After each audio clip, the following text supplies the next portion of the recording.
বাহিনী আসছে বাংলায়। বিজেপি বলছে তৃণমূল গুন্ডা বাহিনী নামিয়ে প্র্যাকটিস ম্যাচ শুরু করে দিয়েছে। আগামীকাল 240 কোম্পানি কেন্দ্রীয় বাহিনী আসছে। আপনারা আশাবাদী কেন্দ্রীয় বাহিনী দিয়ে ভোট এবার শান্তিপূর্ণ এবং স্বচ্ছ হবে? 30 সেকেন্ড। দেখুন, সব থেকে আগে বলি, এই যে 240 করে 2 দফায় 480 কোম্পানি কেন্দ্রীয় বাহিনী আসছে, এটা তো আমি বলবো না, এটা তো তো কেবল ট্রেলার হ্যাঁ, अभी फिल्म तो बाकी है। এটা তো আগে থেকে প্রস্তুতির জন্য পাঠানো হয়েছে। আমি আশা করি যখন নির্ঘণ্ট ঘোষণা হবে, ইলেকশন ঘোষণা হবে, দেখবেন আরও এটা বাড়বে। আমি আশা করি এটা বাড়বে। আরেকটা কথা এই প্রসঙ্গে বলে দিই, এই যে কেন্দ্রীয় বাহিনী ছাড়া এই রাজ্যে ভোট করা অসম্ভব। কেন? আমাদের যে পুলিশ ফোর্স পুরোপুরি পলিটিসাইজ হয়ে গেছে। আমি আপনার একটু আমাকে যদি 10 সেকেন্ড দেন, একেবারে সবথেকে 2 দিন পুরনো ঘটনা, পরশু দিন আমাদের অ্যাসেম্বলিতে বিরোধী দলনেতা শুভেন্দু অধিকারী আর আমি যখন সিও অফিসে গেলাম, আপনারা দেখিয়েছেন, বিস্তৃতভাবে দেখিয়েছেন যেইভাবে বিএলওরা এটা কি করে করতে পারে, আমাদের দিকে জুতো ছুঁড়েছে। পুলিশ দাঁড়িয়েছিল, বিশাল পুলিশ বাহিনী ছিল, 2 জন, আমার যত মনে পড়ছে 2 জন অ্যাসিস্ট্যান্ট কমিশনার পদমর্যাদার অফিসার। ঠিক পরের দিন কি হলো, 5 জন বিজেপি কার্যকর্তাকে অ্যারেস্ট করে নিল পুলিশ। এটা হচ্ছে পলিটিসাইজেশন। জুতো ছুড়লো। আপনি বলছেন স্যার, বিরোধী দলনেতাকে যদি জুতো ছুঁড়ে মারে তাহলে সাধারণ মানুষের নিরাপত্তা কোথায়? তাই কেন্দ্রীয় বাহিনী প্রয়োজন। না, আর অ্যারেস্ট কে হচ্ছে? বিজেপি কার্যকর্তা। মমতা বন্দ্যোপাধ্যায় হঠাৎ করে বলছেন, কি বলছেন তিনি? ভয় স্পষ্ট হচ্ছে, একদিকে এসআইআর, একদিকে কেন্দ্রীয় বাহিনী। মমতা বন্দ্যোপাধ্যায়ের বক্তব্য নিয়ে শিশিরদার কাছে যাব, তারপর প্রত্যেকের কাছে। দেখুন কি বলছেন মমতা বন্দ্যোপাধ্যায়।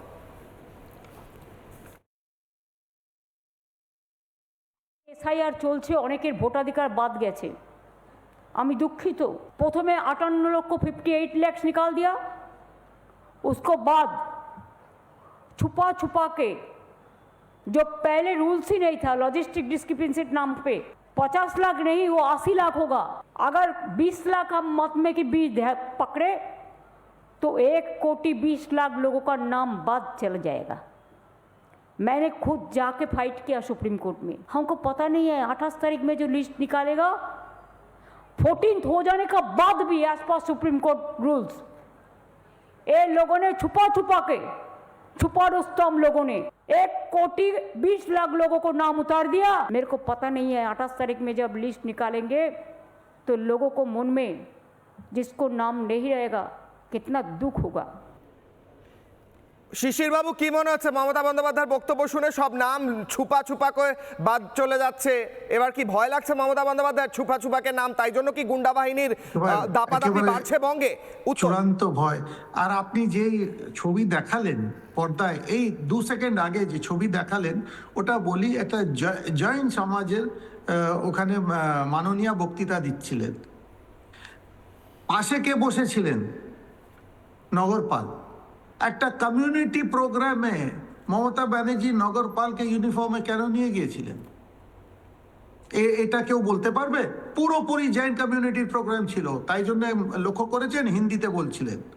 আর একটা কথা বলে দিই, कोई छुपा के बात नहीं हो रहा है, जो हो रहा है वो सूर्य के सामने हो रहा है, কেউ লুকিয়ে করছে না। আর এই যে এসআইআর এর কথা, এসআইআর পথে কে বাধা দিয়েছে? মমতা ব্যানার্জির নির্দেশে ডিএমরা ইআরও আর বিএলও কে ইনফ্লুয়েন্স করেছে। কি বলেছে? এই আমাদের নামের বানান তো অনেক আছে, একটা উদাহরণ দিই, ব্যানার্জির বানান 5-6টা, তোমরা ওটা ভুল করে ওটা সাইডে করে দাও, ওটা ডিসক্রিপেন্সিতে রেখে দাও, যাতে যখন লোকদের ডাকা হবে 1 কোটি মানুষকে ডাকা হবে। এটা ইলেকশন কমিশন করেনি মাননীয়া, আপনি খুব জানেন। আপনার নির্দেশে আপনার কর্মচারীরা করেছে, যাতে ইলেকশন কমিশনকে আপনি দোষ দেবেন আর সঙ্গে সঙ্গে বলবেন বিজেপি করিয়েছিল। কিন্তু মানুষ অত বোকা না মাননীয়া, সবাই জানে। আর আপনি যে নজিরবিহীনভাবে চলে গেলেন একটা প্রাইভেট সংস্থার অফিসে যখন রেড চলছিল, এটা কোনো মুখ্যমন্ত্রী করে? আমি, আজকের ব্রহ্মাস্ত্র নেব, কত সেন্ট্রাল বাহিনী আনতে পারি প্রশ্ন করছেন কর্নেল স্যার। আজকের ব্রহ্মাস্ত্র ডিবেটের তৃতীয় অংশ, কনক্লুডিং অংশ আপনাদের স্ক্রিনে। প্রত্যেকের কাছে আসি ব্রহ্মাস্ত্র নিয়ে। নির্ভয় জনতা নির্ভীক জনাদেশে যদি ভোট দিতে পারেন তাহলে কি এবার প্রাক্তন হবেন মুখ্যমন্ত্রী মমতা বন্দ্যোপাধ্যায়? বিজেপি দাবি করছে এমনটাই। সেই দাবি এবং তার প্রত্যুত্তর নেব। শিশির বাবু 30 সেকেন্ড। প্রথম আপনার বক্তব্য, কনক্লুডিং বক্তব্য, এবারে কেন্দ্রীয় বাহিনী দিয়ে শান্তিপূর্ণ ভোট হলে বিজেপি ক্ষমতায় আসছে, প্রাক্তন হচ্ছেন মমতা বন্দ্যোপাধ্যায়, কি মনে করছেন আপনারা? বলুন স্যার। খুব সংক্ষেপে বলে দিই, কেন্দ্র বাহিনী আসবেই, আরো সংখ্যা আসবে। আমরা দেখেছি এখানে পিকে 1000 কোম্পানি এসেছে, 1 নম্বর। দ্বিতীয় কথা, কেন্দ্র বাহিনী নো কেন্দ্র বাহিনী, SIR no SIR. Mamata Banerjee মাননীয়ার এই টাইটেল মাননীয় থাকবে না। যেই দিন মতগণনা হবে সেই দিন উনি আর এই আমরা কেউ ওনাকে আর মাননীয় বলবো না, নিশ্চয়ই ওনাকে রেসপেক্ট করে মমতা দিদি বলবো। আর দুটো কথা আপনাকে চট করে বলে দিই, এই জিপিএস কেন থাকছে গাড়িতে? যাতে আবার ওই পর্যটন না হয়, হাজারদুয়ারি দেখানো না হয়। আর বিহার যে কথা, বিহারের মতো আমাদের রাজ্যে কথা শুনে মুচকি মুচকি হাসছেন শিশির দা। উনি শেষ করেনি, উনি শেষ করেনি। আমাদের রাজ্যে 42 বছরের দাদু, 22 বছরের নাতি, এটা আমাদের রাজ্যেই হয়। আমি দুটো তিনটে জিনিস শিখলাম শিশুবাবু, দু তিনটে জিনিস আপনার কাছে শিখলাম। প্রথম কথা হচ্ছে এশার প্রক্রিয়াটা নাকি পুরোটাই মমতা ব্যানার্জি করেছে, এটা আপনার কাছে জানলাম। দেখুন, ইডি সিবিআই রেড করলেই যেমন আমরা বুঝতে পারি ভোট আসছে, আবার শিশুবাবু আপনাকে যখন টিভি স্ক্রিনে দেখি আমি যখন বুঝতে পারি হয় এমপি ইলেকশন নাহলে এমএলএ ইলেকশন এসছে, কারণ ভোটের সময় আপনাকে ইলেকশন কমিশনের জায়গাতে দেখতে পাই, আর সারা বছর কোনো সময় আমি অন্তত দেখতে পাই না। আপনি বিজেপি পার্টি ভদ্র হিসেবে পলিটিক্স করেন, আপনি বললেন সরকারটা চলে গেলে মমতা ব্যানার্জিকে মাননীয়া বলবেন না। আপনি কি বলবেন সেটা যদি বলে দেন, মমতা দিদি বলবেন, উনি বললেন তো শুনতে পারলাম। মাননীয়া বলবেন না, মানে সম্মান আর দেবেন না, মুখ্যমন্ত্রী থাক বা না থাক, এটা বললেন। আমি বলছি দেখুন, আপনারা যখন এত আতঙ্কিত, 1 মাস ধরে ভোট করান না। উনি তো বললেন যে এতগুলো বাহিনী এলেও যখন ভাগ করা হবে দেখবে কয়েকজন পার বুথ পড়ছে, কিছুই হবে না। 1 মাস ধরে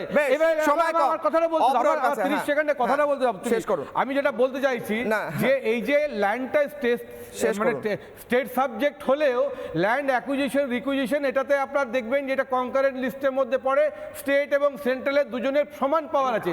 আপনারা প্রতিদিন এক কথা বলে কাটাতার এটা ভুল ইনফরমেশন দিচ্ছেন।